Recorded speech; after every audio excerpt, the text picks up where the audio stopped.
कोई पूछने वाला नहीं है, इधर कोई बोलने वाला नहीं है बंदा। ये कहाँ कितने दिनों से आ रहा है? ये 3 महीने से बह रहा है। 3 महीने से बह रहा है। अच्छा, इतना तो ये तो लाखों गैलन पानी जाया हो गया होगा, करोड़ों करोड़ों करोड़ों गिलन लोगों को पानी नहीं मिल रहा, करोड़ों गिलन जाया हो गया, करोड़ों गिलन। वाटर बोर्ड की नहली की वजह से गुलशन तोहीद के जो आगे जो ये यहाँ जो 2-3 महीने से इनका कहना है कि यहाँ ये पानी ज़ाया हो रहा है, करोड़ों गैलन पानी ज़ाया हो रहा है, और यहाँ की जो मकामी आबादी है उनको बिल्कुल पानी नहीं मिल रहा और लोग बहुत परेशान हैं।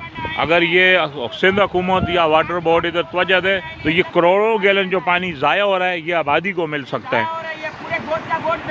कसम से रूना होता है, रूना कोई तो पूछने और यही पानी आगे जुम्मा कोट या दूसरे माईगाड़ी चौकी के तरफ इलाकों को मुतासर करता है।